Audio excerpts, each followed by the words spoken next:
good morning. I am starting a new project and I'm doing it, and I wanted to kind of make a video because I want to talk to you about it. I have this project is about the best books of the year that all the booktubers put up, and bookstagrammers, and it's something that I love watching. And in the past years, I have been writing them all down and kind of reading through them when I can.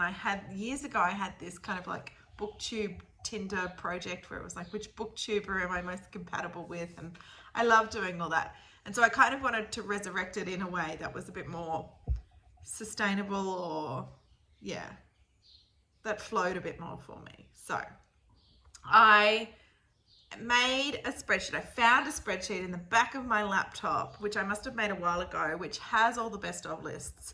And the 2022 lists I wrote in this Hobonichi, but I wanted them all to be together. It's cool to kind of watch the progression on a spreadsheet of, people that I've been following for a while and their favorite books sort of moving through the years, and whether I've kind of connected with that or not. So yeah, we're doing it, we're putting it online. So right now I'm spending some time transferring the 2022 lists into this spreadsheet, which is cool to see what I've read and what I haven't. And then I'm going to watch the 2023 lists. I haven't watched any yet. I put them in a separate playlist on my YouTube, so I'm very excited about that. And so I'm going to watch all of those and put them in the spreadsheet as I watch them, which will be so much fun. There are just so many books on the list that have the potential to be so amazing and so good to read. I have done some readings and there's some doozies that I didn't connect with, but there's also some that I would never have picked up if I didn't have the recommendations from other people. So I'm thinking about the good old TBR jar. It's fun to watch people pull it out. I want to pull something out of a jar. And so I thought I could put all the best of lists in this jar and then I could just pull one out each month. So the first step is to update this spreadsheet. And then the second step is to watch the list, and then I'll make the TBR jar, and then we might read one. Wait, is the fun part of this project actually creating the spreadsheets and doing the TBR jar? Shh. Not actually reading the books. Shh. And the second perspective is the sister of a patient of his. Okay. So I think I finished the spreadsheet. So people turned in their assignments late. I'm looking at you, Simon Savage and Doris, but it's going to be okay. I think I've got you all now. So I've got from 2018. I didn't do 2021. I must have dropped off the radar there. But there's a lot of books. And if you go down, it goes to maybe 500 books. And I was going to write little tags for each of the books, but that's just going to take forever. So what I thought I would do, and I'm going to do it now, is kind of write the year and the person. So 2019 for Curious Reader, or 2022 for Eric Carl Anderson. And I'm going to, once I pull that name out, then I can look at their list on this spreadsheet I've got going on and pick one. And that will make life easier. So let's write some tags, make this jar, and let's pull out our first best of list to read from.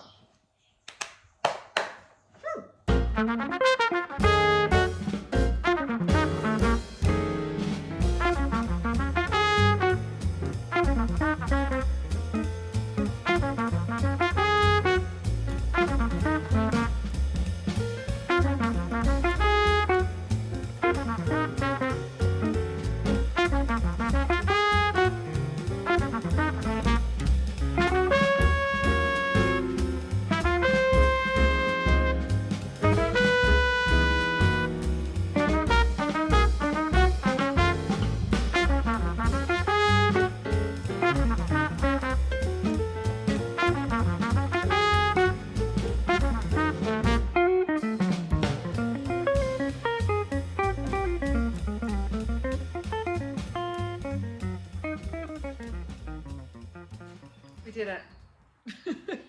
It was a mission, but we did it. These shelves will be a lot of like a kind of collage of all the projects that I'm doing. And so this little basket will live on there, and then we'll just pick from these whenever I want to. But next year I can just keep adding them in. It's very exciting. So I thought we'd like complete this little video by actually reading one of the books. I mean, there's so much fun in creating the lists and doing the projects, but I do actually want to follow through on these things. So this is what's going to happen. Action, momentum, moving forward, realizing things rather than saving ideas. That's the plan for this year. So let's start with the best of list. So I'm going to pull somebody's name out. Oh, who is this? Kim at Middle of the Book March, her 2022 best of list. Please let this not have Middlemarch on it. I don't think I can do that huge epic book. Okay, I'll put this on my shelf and let's go see what I get to choose from, what Kim's best of books were for 2022. Wish me luck. We'll start at the top. Where is it? Yeah, 2022. 2022. Kim at Middle of the Book March. Where are you? Oh, amazing. Amazing. There's no Middlemarch on there. I do want to read it someday, but look, not today. So there's a lot of things here.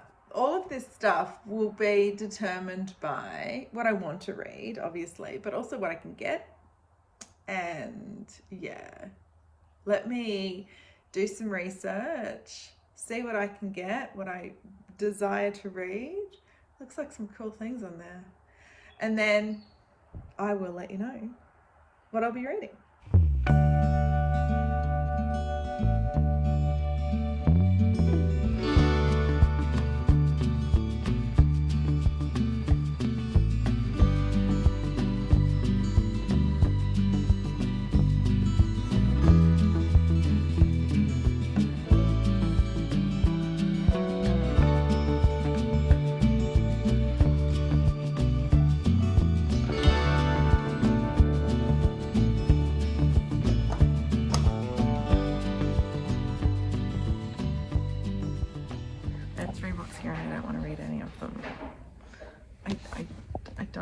I don't need to know about the Secret Service in the US. It's not something that interests me. I don't need to open that can of worms in my life. So yeah, I think I'm gonna leave that one. This is like detective, retired detective goes to small town and solves mystery. Really not my bag. And this one is a translated work set in Mexico. It looks okay, except the page I opened up to had a wife not telling her husband something, and I think that drives me nuts in plots where people withhold information so that the story can get greater or so that it can take different turns. I think that's a lazy plot device, so that put me off. But it is about bees, kind of, I think. I think this is the winner. So as you can see, so much resistance. But the biggest but, because this is the most comforting, yet challenging, yet eye-opening, just beautifully written book that I just want to put everything else down in my life and just be with this book. It's like a warm hug for me, yet at the same time, there's an intensity, there's a darkness to it, but it's amazing. And this is why I do these projects, you know, that I connect with other booktubers or other people in the reading community, and they share with me their love. Like, I don't know, Kim lives on the other side of the world to me, maybe we'll never meet. But I feel like I know her through her channel, and we have some common ground in our reading tastes. And from that, I was introduced to a book that is bloody amazing and I love it.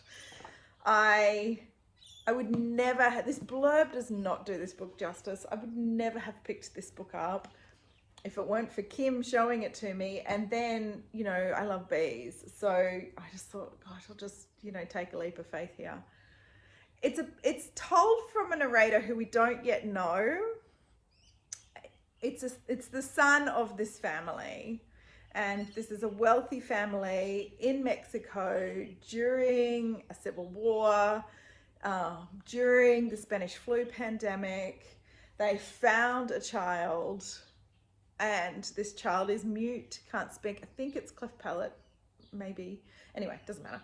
And he's kind of this oracle, and they don't know he's this oracle, but he's an oracle, and it's just, I'm equally in awe of as I am scared for this baby. And well, he's not a baby, he's a boy. And you know, even this family and how they're navigating all that's going on in the world as landowners, how they're navigating their staff, how they're navigating, you know, social conventions and their religious practices. Oh, it's really good.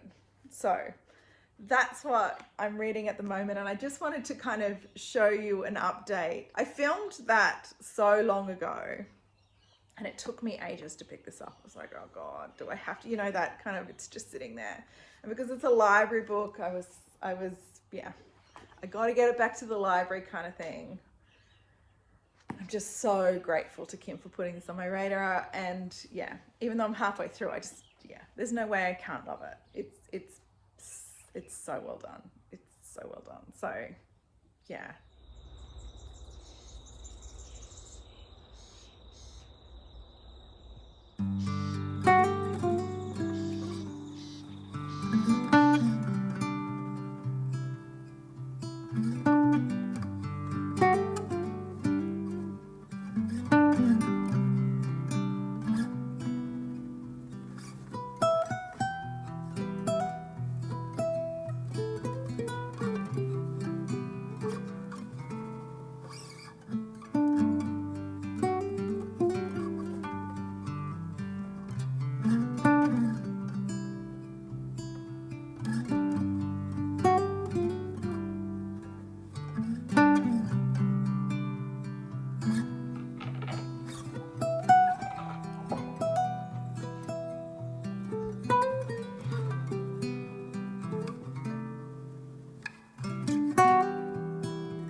Okay, you're the first person I'm speaking to today.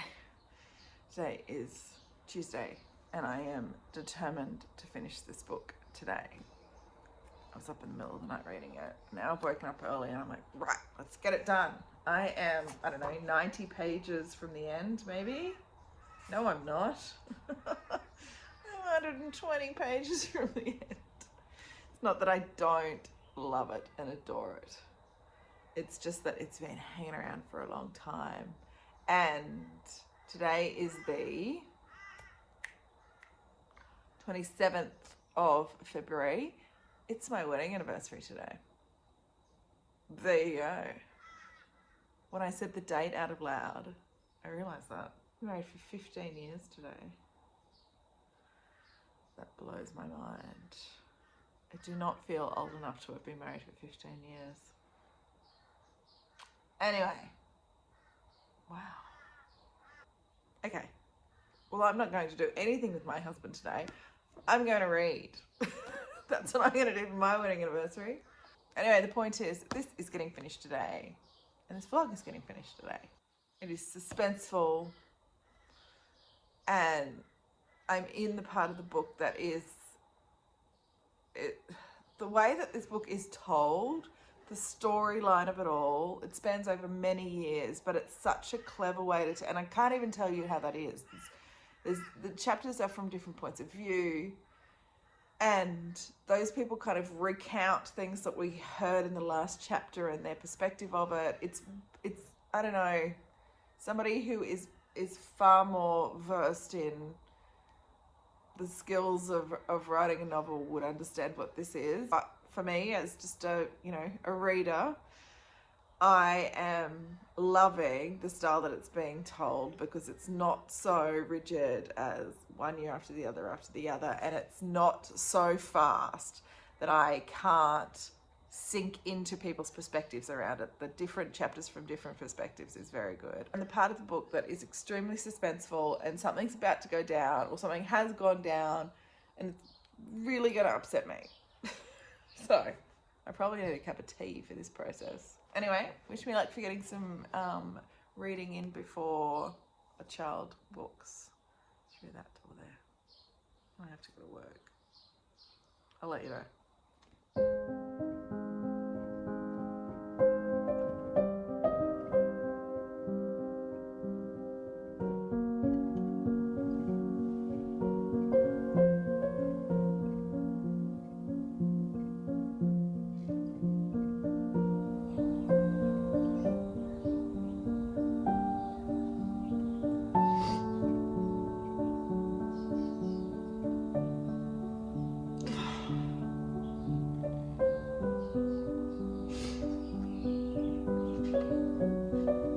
Oh my God, what an amazing chapter.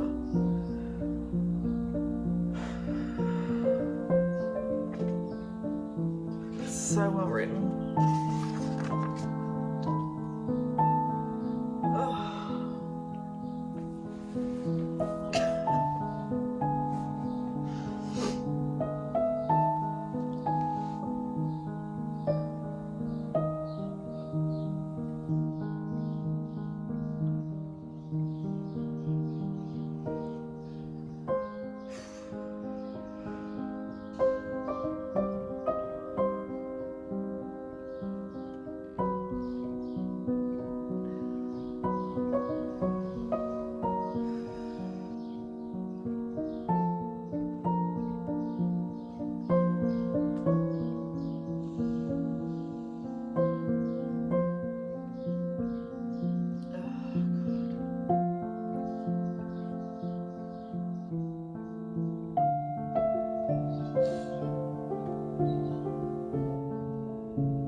I finished.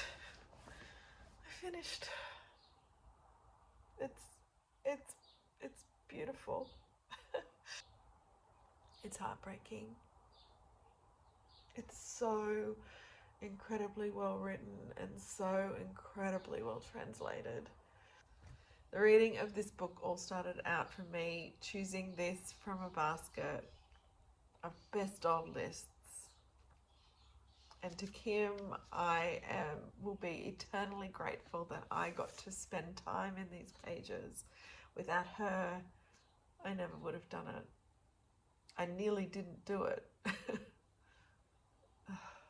This is a saga of a family. But what is coming through, oh my God, I'm a mess. Deep breaths.